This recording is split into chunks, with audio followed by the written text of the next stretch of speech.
Okay, this next video is going to be how to create a starting chain. And I want to again reiterate that I literally taught myself how to crochet.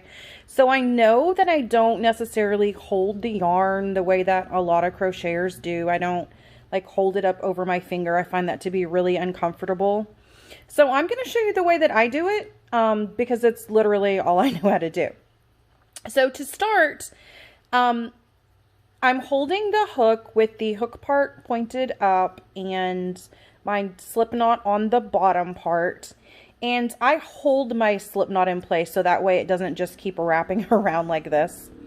So I'm holding it in place. Then I'm going to take my yarn and I'm going to wrap it over the top of my shaft.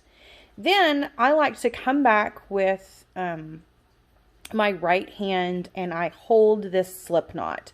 That way it can't move away from me when I do this next little maneuver.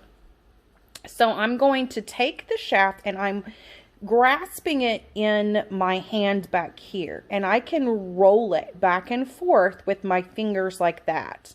I'm not moving my hand or my wrist. I'm literally just rolling it kind of in my fingers on my palm. And I'm going to roll it forward so that the hook catches on my yarn, and I'm going to pull it through the slip knot. Okay. Now you want to make sure that you don't hold it right here because that slip knot will tighten, and I don't want to tighten it down when it gets down here because then it's going to get really small and really tight and I'm never going to pull it through. That's why I'm holding it at the knot so it can't literally slip down further. So I'm going to pull it through like this, and now I've made one little chain. Then I'm going to repeat this process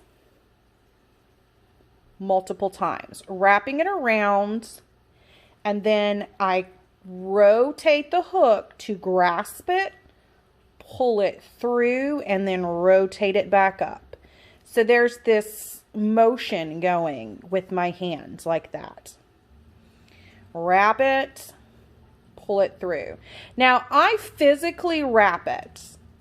When people hold it like this with their finger, they grasp it and pull it through like that. You can tell this is not my preferred method of doing it. I find that just to be really uncomfortable.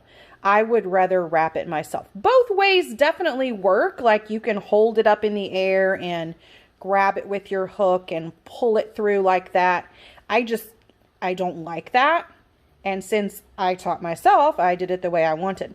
So I physically wrap it over the hook. I pull it through. And you're going to do this multiple times to form your starting chain. Now, typically you should be counting these because most patterns have like a chain count you have to keep up.